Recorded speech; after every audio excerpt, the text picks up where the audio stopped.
시간 은혜 받을 하나님의 말씀은 신약성경 누가복음 12장 22절로 26절 말씀까지 보겠습니다.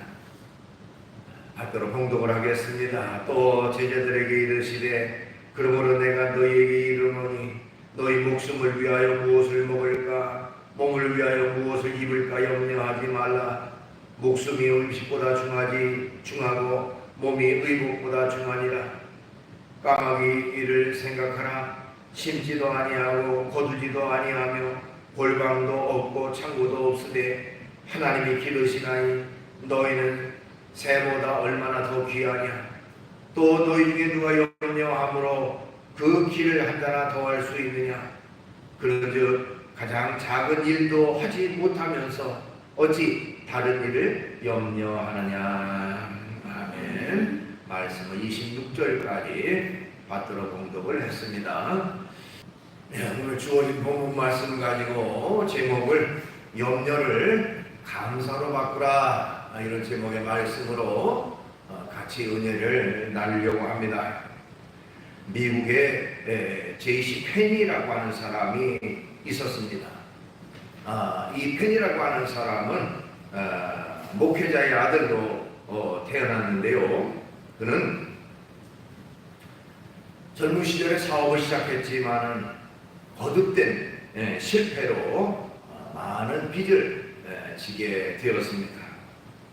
매일마다 빚쟁이들에게 시달리고 또 재정난을 겪으면서 그는 엄청난 스트레스에 시달리게 됐습니다. 급기야 건강이 점점 악화되어서 병원에 입원하게 됐습니다. 자, 병원에 입원해서 치료받던 어느 날 지치고 낙심한 그 사람에게 찬송가가 어디선가 찬송가가 들리기 시작을 했습니다. 도대체 어디에서 찬송가를 부르는가. 지친 몸, 무거운 몸을 이끌고 소리나는 곳을 향해서 찾아갔더니 한 방 안에서 이제 기도회가 열리고 있었습니다. 이 펜이는 뒷자리에 앉아서 이제 찬송가를 같이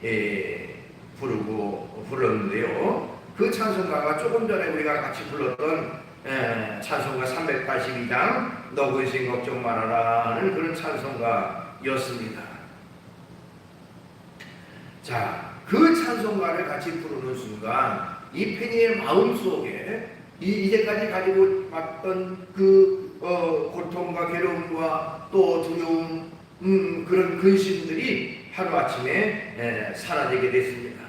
그래, 내가 이제까지 하나님을 믿는다고 하면서 정작 하나님 앞에 부르짖지 못했구나. 하나님 앞에 기도하지 못했구나. 그래, 모든 영역 다 하나님 앞에 맡기고 하나님 앞에 기도하자 해서 하나님, 저는 아무것도 할 수 없습니다.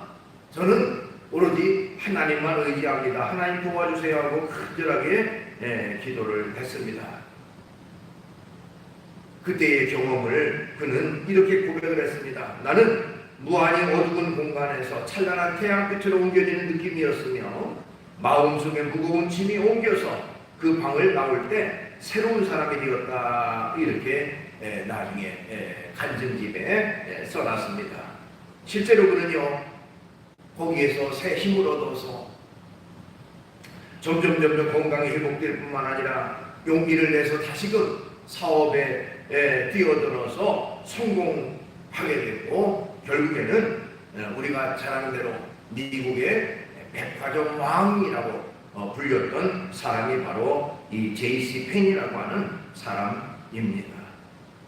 자, 우리가 어떤 일에든지 염려를 다 하나님 앞에 맡기고 하나님을 의지하는 우리가 되어야 됩니다.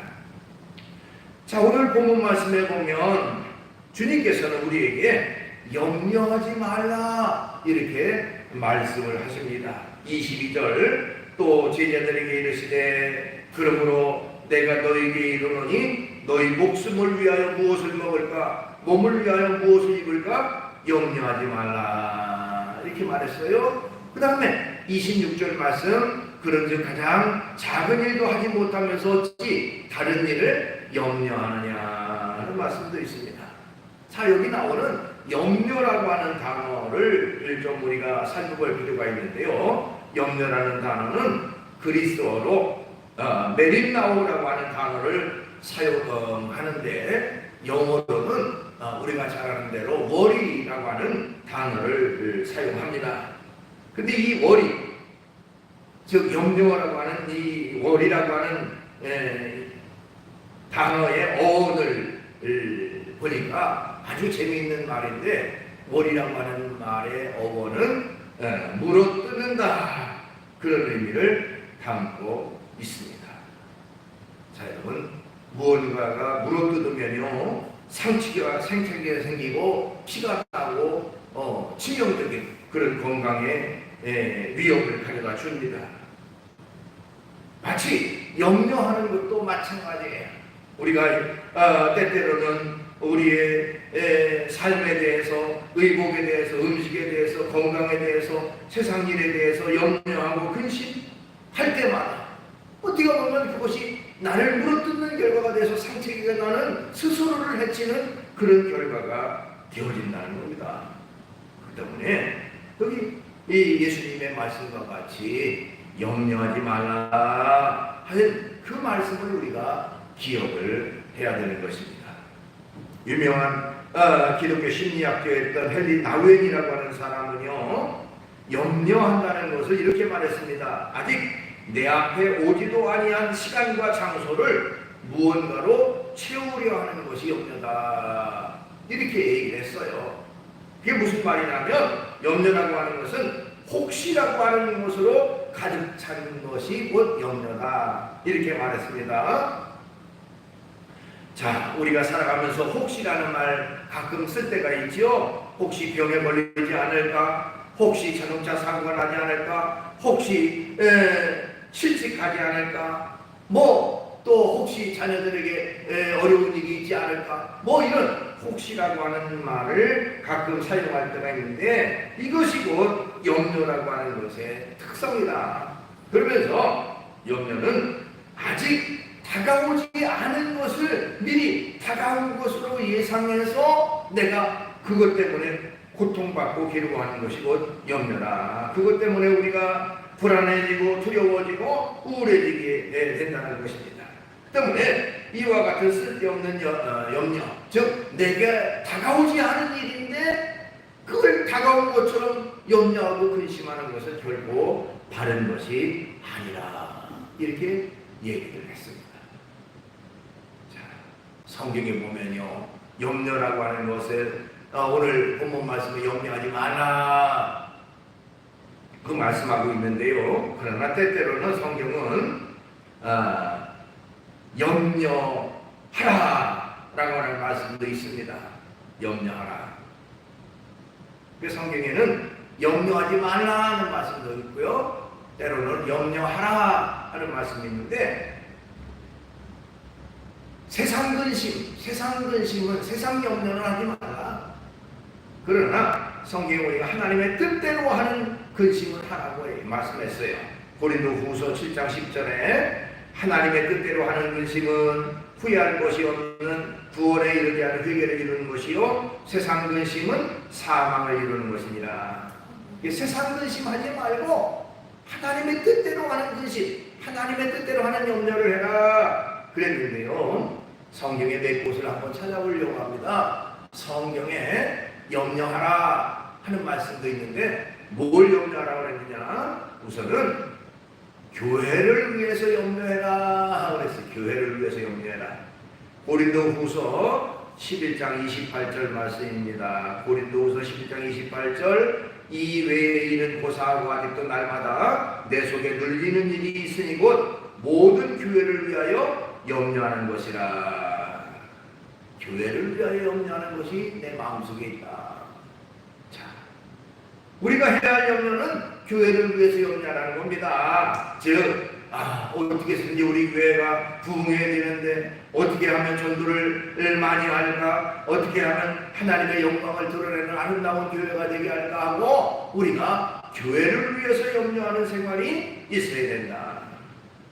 그 다음에 마귀의 올무에 빠질까 염려하라 그랬어요. 디모데전서 3장 7절에 보니까 또 어떤 의인에게서도 선한 증거를 얻은 자라야 할지니 비방과 마귀의 올무에 빠질까 염려하라 말씀입니다. 염려하라. 자, 말과 행동에서 어긋남이 있는, 즉 악한 마귀의 올무에 빠질까 우리가 늘 염려하는 생활을 해야 된다. 내가 한 말 때문에 다른 사람이 실족하지는 않을까? 내가 한 행동 때문에 복음 전하는데 방해가 되지 않을까? 그것을 늘 염려할 수 있는 우리의 말과 행실과 생활 속에서 악한 마귀의 올무에 빠질까 우리가 염려하는 생활이 되어야 된다. 그 다음에 또 뭘 염려하라고 그랬느냐? 우리는 하나님에게서 떨어질까 염려하라 했습니다. 히브리서 3장 12절에 보니까 형제들아 너희는 삼가 홍 너희 중에 누가 믿지 아니하는 악한 마음을 품고 살아계신 하나님에게서 떨어질까 조심할 것이요 그랬어요. 하나님께서 떨어질까 조심하라. 그 바로 우리의 믿음이 하나님에게서 멀어질까 조심해라 그런 말입니다. 그걸 염려하라는 거죠. 우리가 죄 가운데 빠지지 않을까? 내가 믿음 생활, 신앙 생활, 게을리해서 하나님께서 멀어지는 건 아닐까? 그것을 우리가 늘 염려하는 생활, 그것이 있어야 된다는 겁니다. 그러니까 세상적인 염려, 무엇을 먹을까, 무엇을 마실까, 무엇을 입을까, 육신적이고 세상적인 염려는 하지 말고 하나님에게 합당한 염려가 있는데 그거는 영적인 염려, 영적인 일을 위해서, 영적인 유익을 위한 염려, 그걸 하라는 겁니다. 교회를 위해서, 성도들을 위해서 염려하고 나아가서 다른 사람에게 유익을 위해서, 나 자신이 하나님 앞에 바로서기 위해서 그것을 염려하고 늘 하나님 앞에 합당한 모습 살아가는 생활, 그것이 있어야 된다는 것입니다. 그렇지만은 세상적인 염려, 그것은 아무런 유익이 없습니다. 하나님에게 합당한 염려는, 즉 영적인 염려는 우리를 더 하나님 앞에 바로서게 하지만 세상적인 염려는 아무런 유익이 우리에게 주어지지 않는다는 겁니다. 오늘 본문 25절 말씀에 또 너희 중에 누가 염려함으로 그 키를 한 자라도 더할 수 있느냐. 키가 작아서 고민인 사람이 염려한다고 해서 하룻밤새에 키가 쑥쑥쑥쑥 자라날 리가 없다. 근데 재미있는 거는 여기서 나왔는 키라고 하는 단어가 헬리키아라고 하는 단어를 썼는데 그건 생명이라고 하는 단어로 그 생명이라는 말로 번역됩니다. 그러니까 여기 내가 염려한다고 해서 너의 생명을 조금이라도 더 연장시킬 수 있느냐, 그런 의미예요. 여러분, 우리가 건강에 대해서 염려하고 또 어떤 질병에 걸려서 내가 세상을 떠날 날이 됐는데 내가 염려한다 그래서 내 생명을 조금 더 연장시킬 수 있는 그런 일이 있을 수는 없는 것이죠. 그러니까 염려라고 하는 것은 아무런 유익이 우리에게 주지 못한다. 그렇기 때문에 예수님은 너희는 염려하지 말아라. 세상 일에, 육신적인 일에 무엇을 먹을까, 무엇을 마실까 하는 일에 염려하지 말아라. 예수님이 말씀하신 거예요. 예수님이. 자, 그렇다면 우리는 어떻게 해야 될까요? 우리는 염려 대신에 감사로 하나님 앞에 기도해야 합니다 하는 것입니다. 염려 대신에 감사로 하나님 앞에 기도하라. 빌립보서 4장 6절로 7절 아무것도 염려하지 말고 다만 모든 일에 기도와 간구로 너희 구할 것을 감사함으로 하나님께 아뢰라. 그리하면 모든 지각에 뛰어난 하나님의 평강이 그리스도 예수 안에서 너희 마음과 생각을 지키시리라. 이렇게 말씀하고 있습니다. 자, 여기 말씀과 같이 우리가 어떤 문제가 생겼을 때에 염려하거나 근심 걱정하지 말고 오히려 하나님 앞에 기도하고 하나님 앞에 감사함으로 아뢰는 수 있는 그런 우리가 되어야 된다는 것입니다. 자, 하나님 앞에 아뢰면, 하나님 앞에 기도하면 하나님이 들으시고 하나님이 해결해 주시고 하나님이 역사해 주신다는 거예요. 그러니까 우리가 하나님 앞에 기도하는 것이 중요한 것이지 염려하는 것이 결코 중요한 것이 아니라, 염려하지 말라. 하나님 앞에 감사함으로 하나님께 아뢰라. 그리하면 모든 지각에 뛰어난 하나님의 평강이 우리의 마음과 생각을 지키신다. 이렇게 말씀하고 있습니다. 우리가 어떤 일이든지 믿음으로 하나님 앞에 기도하면 반드시 하나님이 들으시고 하나님이 역사하시고 하나님이 해결해 줄 줄로 믿습니다. 열왕기하 19장 말씀에 보면 거기 히스기야라는 왕이 등장합니다. 이스라엘 왕 중에 히스기야.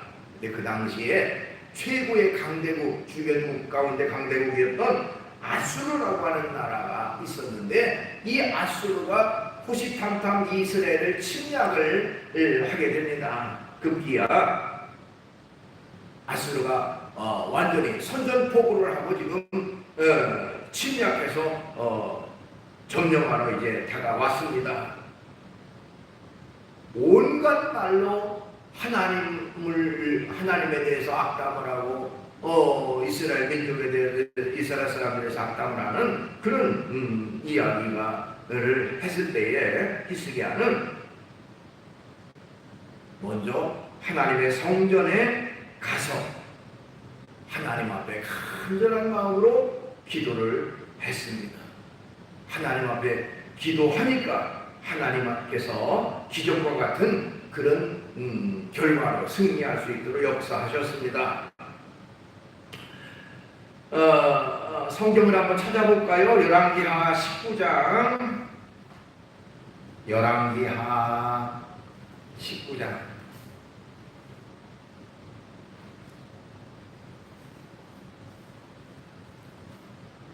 14절로 16절.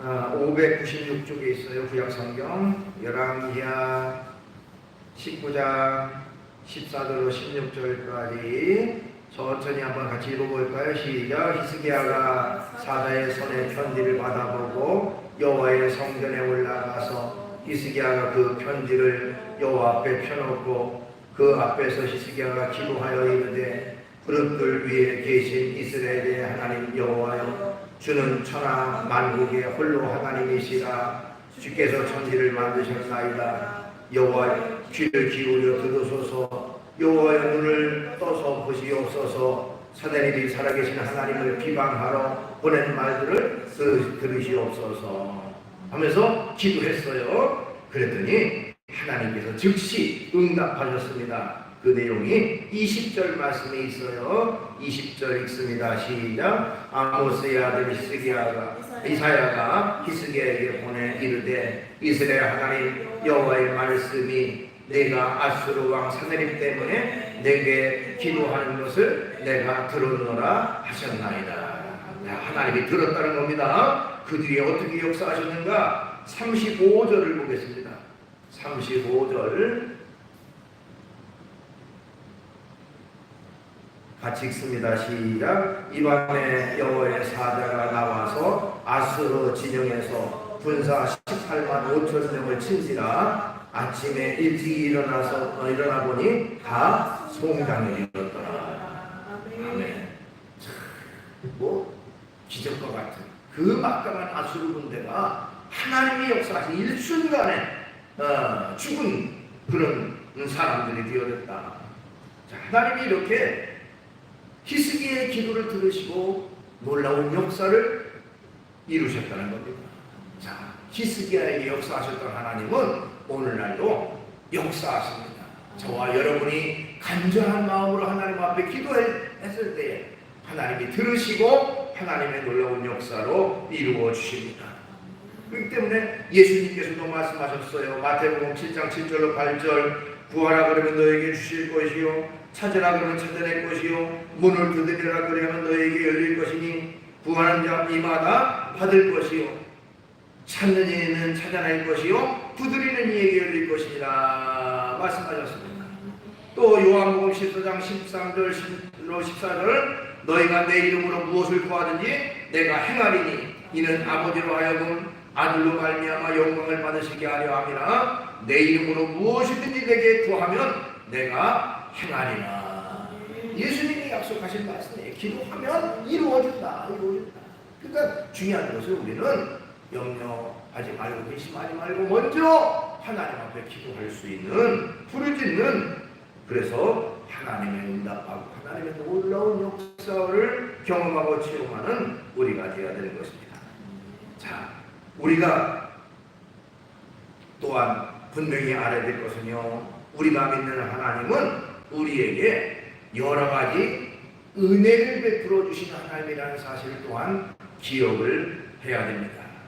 우리에게 그때그때마다 필요한 것을 베풀어 주시고 공급해 주시고 채워 주시는 하나님이다 하는 것을 기억을 해야 돼요. 하나님이 미리 예비하시고 공급하시 채워주신다. 자, 성경에서 하나님은 어떤 은혜를 우리에게 베풀어 주시느냐 몇 가지를 갖다가 살펴보면 하나님은 우리에게 에베네셀의 은혜를 베풀어 주십니다 하는 것입니다. 에베네셀. 자, 에베네셀이라는 말은 도움의 돌 이런 의미를 담고 있는데요, 이스라엘 백성이 블레셋과의 전투에서 승리한 후에 기념으로 사무엘이 돌을 세우면서 에베네셀 이렇게 불렀어요. 도움의 돌, 하나님이 도와주셔서 우리가 승리하게 됐다, 그런 의미를 담고 있습니다. 하나님은 우리에게 언제나 이처럼 에베네셀의 은혜를 베풀어 주십니다. 에베네셀. 지금까지 우리가 살아온 것도 하나님의 은혜입니다. 지금 우리가 또한 이렇게 건강한 몸으로 와서 교회에 와서 예배드리는 것도 다 하나님의 은혜입니다. 그 모든 것이 에베네셀의 은혜. 여기까지도 오신 하나님, 여기까지도 오신 하나님, 지금까지 함께 하신 하나님, 그런 은혜가 우리에게 주어진다. 그 다음에 하나님은 우리에게 어떤 은혜를 베풀어 주시느냐, 하나님은 우리에게 임마누엘의 은혜를 베풀어 주신다 하는 겁니다. 임마누엘의 뜻은 하나님이 우리와 함께 하신다, 그런 의미예요. 즉 하나님은 언제나 우리와 함께 하시고 동행하시는 임마누엘의 은혜를 베풀어 주시는 것입니다. 우리는 예수님의 십자가 보혈의 공로로 죄의 씻음 받고 구원받은 하나님의, 그래서 하나님의 자녀된 그런 사람들입니다. 모든 것이 하나님의 은혜와 축복이고, 또한 오늘날도 세상 끝날까지 우리와 함께 하시겠다고 약속하셨어요. 즉 임마누엘 하나님이 우리와 함께 한다는 사실을 우리가 기억을 해야 됩니다. 임마누엘 하나님은 나와 함께 하신다. 다른 사람과 함께하는 하나님이 아니라 나와 함께하는 하나님이라는 사실을 우리가 분명히 믿어야 되는 것입니다. 우리는 언제든지 임마누엘의 하나님 계심을 기억해야 됩니다. 여러분, 믿음이라고 하는 것과 염려라는 것은 반대되는 개념이에요. 즉 믿음이 깊어지면 염려는 도망갑니다. 그죠? 그러나 반대로요, 믿음이 떨어지면 염려가 찾아오고 염려에 사로잡히게 돼요. 그러니까 내가 염려 속에 살아가느냐, 그러면 믿음이 없어졌구나, 믿음이 없어지니까 내가 염려가 이렇게 하는구나 하고 우리가 자신을 돌아봐야 됩니다. 그 다음에 믿음과 감사는 항상 같이 다닙니다. 정비례합니다. 그래서 믿음이 커지면 감사가 커지는데요, 그러나 믿음이 적어지면 감사도 적어지는 것입니다. 언제든지 임마누엘의 하나님, 나와 함께 하신다 약속하신 그 하나님이 나의 하나님이다, 그런 은혜를 내게 베풀어 주신다는 사실을 우리가 기억해야 됩니다. 그 다음에 하나님은 우리에게 어떤 은혜를 베풀어 주시느냐, 여호와 이레의 은혜를 베풀어 주신다 할 수가 있습니다. 여호와 이레라는 말은 하나님이 우리의 필요를 아시고 채워주시고 예비하시고 미리 이 공급하신다, 채워주신다 그런 의미를 담고 있습니다. 자, 아까 맨 처음에 말씀드렸던 에베네셀의 은혜, 그거는 과거부터 지금까지 우리를 돌보신 은혜죠. 과거에서 지금까지 도우신 하나님. 그런데 임마누엘의 은혜는 뭡니까? 지금 현재 나를 돌보신 하나님. 그것이 임마누엘의 은혜. 그런데 여호와 이레의 은혜는 미래에 나의 모든 것들을 다 준비하시고 예비하신 하나님. 미래적인 의미. 그러니까 하나님은 과거에서 지금까지도 나를 통해서 역사하셨고 지금도 나와 함께 하실 뿐만 아니라 앞으로의 모든 일들도 주님께서 예비하시고 공급하시고 축복하신 하나님이라는 사실을 우리가 기억해야 됩니다. 이런 은혜를 우리가 받았다, 하나님께로부터. 그러니 우리는 염려할 이유가 없다는 것입니다. 기독교 역사학자들에 의하면요, 1세기 기원 후에 즉 1세기에 기록된 초대교회 문서들이 있는데요. 그 문서들 가운데 아주 놀라운 그 기록물이 있는 것을 발견했다 합니다. 즉 기독교인들의 이름 앞에 디테리오스라는 그런 그 별칭을 붙여 넣었다는 거예요. 예를 들면 베드로 디테리오스, 또 바울 디테리오스, 또 디테리오스 요한, 뭐 이렇게 디테리오스라는 말을 항상 그 이름 앞에 붙였다는 겁니다. 디테리오스 베드로, 디테리오스 바울, 디테리오스 요한, 뭐 이런 별칭이죠. 그럼 도대체 이 디테리오스라고 하는 말이 어떤 의미냐? 그걸 연구해서 찾다 보니까 그 뜻은 결코 염려하지 않는 사람, 그런 의미를 담고 있답니다. 그러니까 초대교회 성도들은 아예 이름 앞에다가 디테리오스 바울, 그러면 결코 염려하지 않는 바울, 디테리오스 베드로, 결코 염려하지 않는 베드로, 그런 별칭으로 그들을 불렀다는 거예요.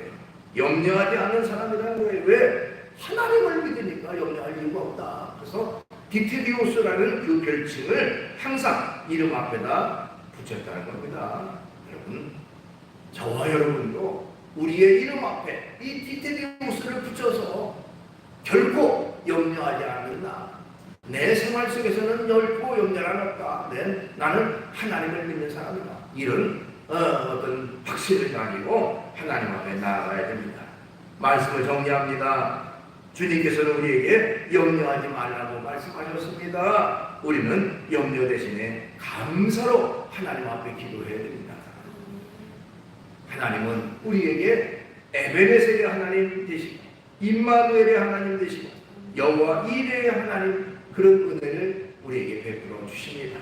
그러니 결코 염려 근심하지 말고 디테리우스가 되어서 염려하지 않는 사람이 되어서 언제나 하나님의 영광만을 드러내고 살아가는 저와 여러분 되시기를 주의 이름으로 축원합니다. 기도하겠습니다. 걸어가신 주님을 찬양합니다. 오늘도 저희들을 주의 전에 이끌어 주시고 귀한 자들의 영광 돌게 하심을 감사합니다. 주님, 우리가 살아가면서 때때로는 육신적인 일, 세상적인 일, 여러 가지 일로 염려하고 근심할 때가 있는데 성령은 우리에게 결코 염려하지 말라고 말씀하고 있습니다. 주님, 우리 속에 하나님을 믿는 믿음을 굳게 하셔서 염려를 버리고 하나님만을 끝까지 섬길 수 있는 우리가 되게 해주시옵소서.